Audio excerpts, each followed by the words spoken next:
I just drug this thing in here. It's a 120-gallon, pretty good sized air compressor, and I've had it for years. I never did do nothing with it because it's 3-phase. Don't know what to do with it. But I got a harebrained idea to use that Bobcat blank and make it go on a skid loader and drive it hydraulically. So if you had a scraper tire go down on you or something like that, you could always just hook onto it with your skid loader and take it anywhere you wanted to take it and have air.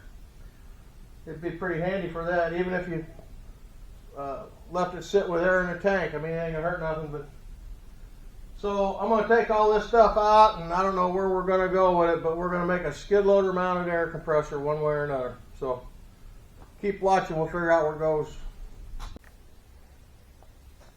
So here's a quick look at it before we start changing everything. That's a 10 horsepower 3-phase electric motor running the thing. Pretty good sized air compressor, really. It makes mine in the shop here look like a pup. And here's our blank Bobcat plate. Make it fit on a Bobcat. We can't weld to the tank, so we're gonna attach that Bobcat blank across the top of this, leave it lay against the tank, and then we'll run some supports up off of those feet to hold it. And then we'll figure out how we're going to drive it. Then we'll service it. I don't know anything about it, but it can't be too bad shape. We'll find out soon enough. So we finished installing our Bobcat blank. We put some supports that go down to the base, and then it attaches everywhere, but nothing is attached to that tank. No welds on that tank at all. We've taken the compressor and we've rerouted the compressor. We turned it around. So what I want to do is I want to direct drive the compressor with this hydraulic motor, which is about 500 and something RPMs. And I've got a couple old Lovejoy couplings around here, but I don't have any spiders to fit them. But I'm going to try to direct drive that, and then I'm trying to figure out how I'm going to run a little fan or something to help keep this compressor cool if it's going to run for an extended period of time. But turned it around backwards,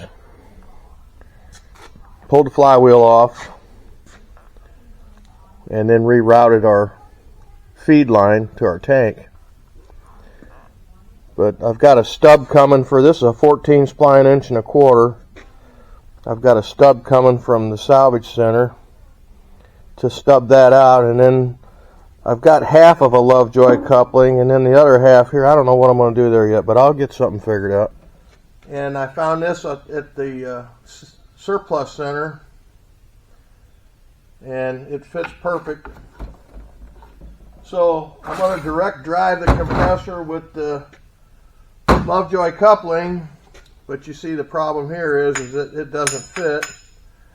So we're going to chuck one side in the lathe, and we're going to turn it to make this coupling fit in there, and then we're going to weld it solid. And the other side is 1 3/4 inches, and it fits my compressor perfect. So that'll do that part of it.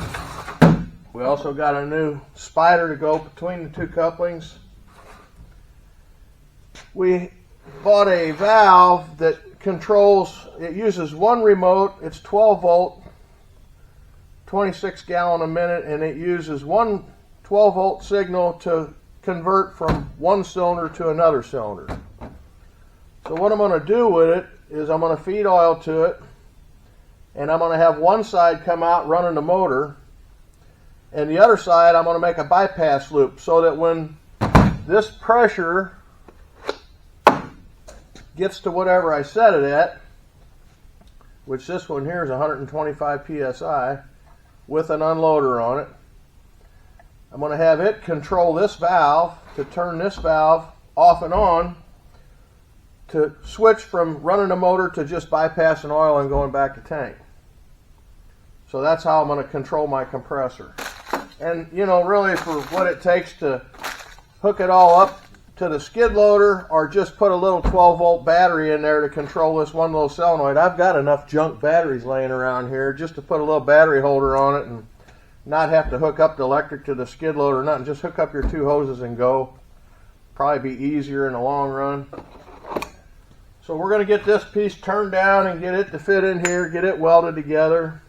I built a bracket on my motor, so some kind of way I'm going to get it all squared and leveled up and mount it down.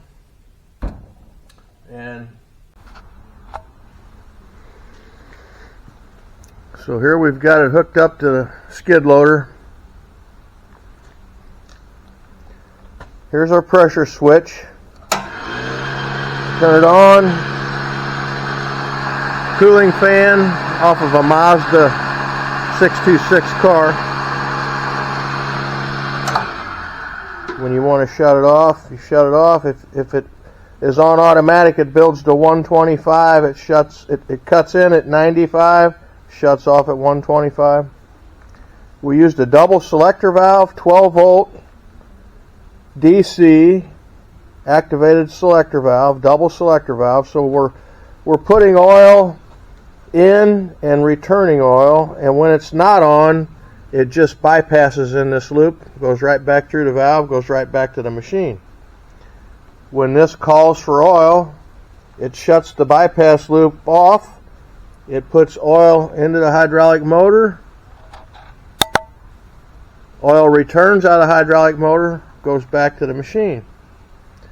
It doesn't take very much amperage at all to run this little 12-volt solenoid, and to run that fan, I got an old junk battery in here. It'll run for a long time without ever having to charge it. Put a pressure gauge on it. We put a big ball valve on it. We put a Chicago fitting, and we're going to put a quick couple for my small air hose. Put a little air hose hanger on there.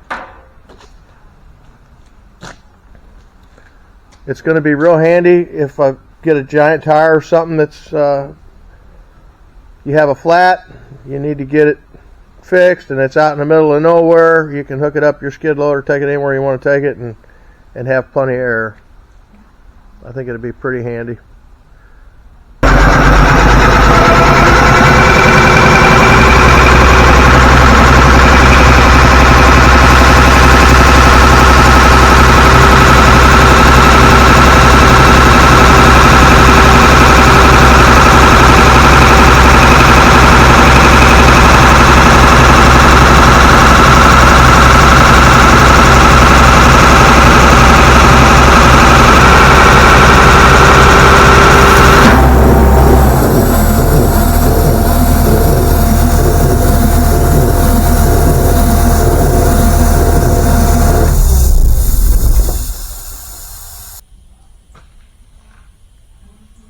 You could put a gas engine on it. You could do anything you want to with it and make it portable. To me, it just seemed like it was more useful to me to be mounted to a skid loader.